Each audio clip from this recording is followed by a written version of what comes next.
हमारे channel knowledge Sikar में आपका स्वागत है। आज हम जानेंगे कारक के बारे में। कारक क्या है, कारक की परिभाषा और कारक के भेद।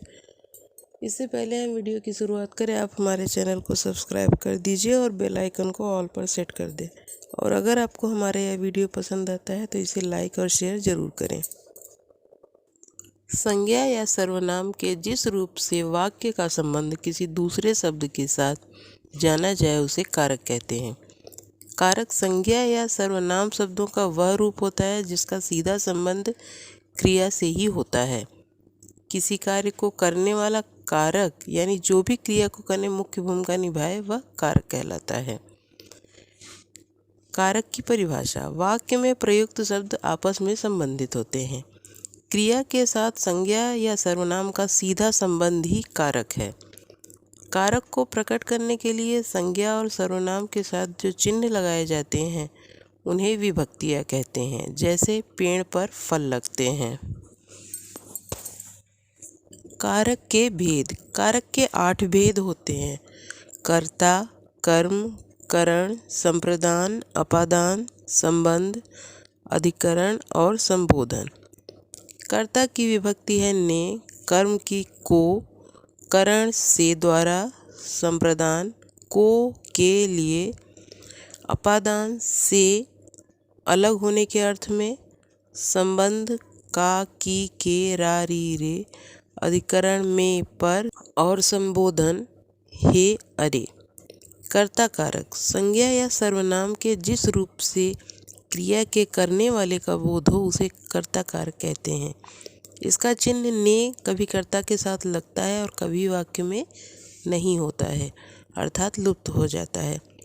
कर्ता कारक के उदाहरण हैं रमेश ने पुस्तक पढ़ी, सुनील खेलता है, पक्षी उड़ता है, मोहन ने पत्र लिखा, सोहन किताब पढ़ता है, राजेंद्र ने पत्र लिखा और अध्यापक ने विद्यार्थियों को पढ़ाया। कर्म कारक। संज्ञा या सर्वनाम के जिस रूप पर क्रिया का प्रभाव या फल पड़े उसे कर्म कारक कहते हैं। कर्म के साथ कोई विभक्ति आती है, इसकी यही सबसे बड़ी पहचान होती है। कभी कभी वाक्यों में को विभक्ति का लोप होता है। कर्म कारक के उदाहरण हैं उसने सुनील को पढ़ाया, मोहन ने चोर को पकड़ा, लड़की ने लड़के को देखा, कविता पुस्तक पढ़ रही है, गोपाल ने राधा को बुलाया, मेरे द्वारा यह काम हुआ, कृष्ण ने कंस को मारा और राम को बुलाओ। कहना और पूछना शब्द के साथ से प्रयोग होता है। इन शब्दों के साथ को का प्रयोग नहीं होता है। जैसे कबीर ने रहीम से कहा, मोहन ने कविता से पूछा और रजत ने हिमांशु से पूछा। यहाँ से के स्थान पर को का प्रयोग उचित नहीं है। करण कारक। जिस साधन से अथवा जिसके द्वारा क्रिया पूरी की जाती है उस संज्ञा को करण कारक कहते हैं। इसकी मुख्य पहचान से अथवा द्वारा है। करण कारक के उदाहरण हैं रहीम गेंद से खेलता है, आदमी चोर को लाठी द्वारा मारता है और प्रशांत गाड़ी चलाता है। यहाँ गेंद से, लाठी द्वारा और गाड़ी चलाता है करण कारक है। संप्रदान कारक। जिसके लिए क्रिया की जाती है उसे संप्रदान कारक कहते हैं। इसमें कर्म कारक को भी प्रयुक्त होता है किंतु उसका अर्थ के लिए होता है। करण कारक के उदाहरण हैं सुनील रवि के लिए गेंद लाता है, हम पढ़ने के लिए स्कूल जाते हैं, माँ बच्चे को खिलौना देती है और माँ बेटे के लिए सेब लाई। अपादान कारक। अपादान का अर्थ है अलग होना। जिस संज्ञा अथवा सर्वनाम से किसी वस्तु का अलग होना मालूम चलता हो उसे अपादान कारक कहते हैं। करण कारक की तरह अपादान कारक का चिन्ह भी से है, परंतु करण कारक में इसका अर्थ सहायता होता है और अपादान में अलग होना। अपादान कारक के उदाहरण हैं हिमालय से गंगा निकलती है, वृक्ष से पत्र गिरता है, राहुल के हाथ से फल गिरता है, गंगा हिमालय से निकलती है और लड़का छत से गिरा है।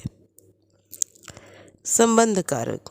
संज्ञा अथवा सर्वनाम के जिस रूप से एक वस्तु का संबंध दूसरी वस्तु से जाना जाए उसे संबंध कारक कहते हैं। इसकी मुख्य पहचान है का, की, के। संबंध कारक के उदाहरण हैं राहुल की किताब मेज पर है, सुनीता का घर दूर है। अधिकरण कारक संज्ञा के जिस रूप से क्रिया के आधार का बोध होता है उसे अधिकरण कारक कहते हैं। इसकी मुख्य पहचान है में, पर आदि। अधिकरण कारक के उदाहरण हैं घर पर माँ है, घोंसले में चिड़िया है और सड़क पर गाड़ी खड़ी है। संबोधन कारक संज्ञा या जिस रूप से किसी को पुकारने तथा सावधान करने का बोध हो उसे संबोधन कारक कहते हैं। इसका संबंध न क्रिया से और न ही किसी दूसरे शब्द से होता है। यह वाक्य से अलग रहता है। इसका कोई कारक चिन्ह भी नहीं है।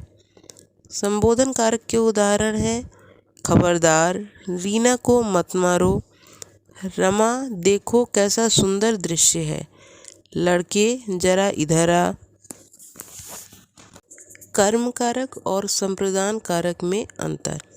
कर्म कारक और संप्रदान कारक दोनों में कोई भक्ति का प्रयोग होता है।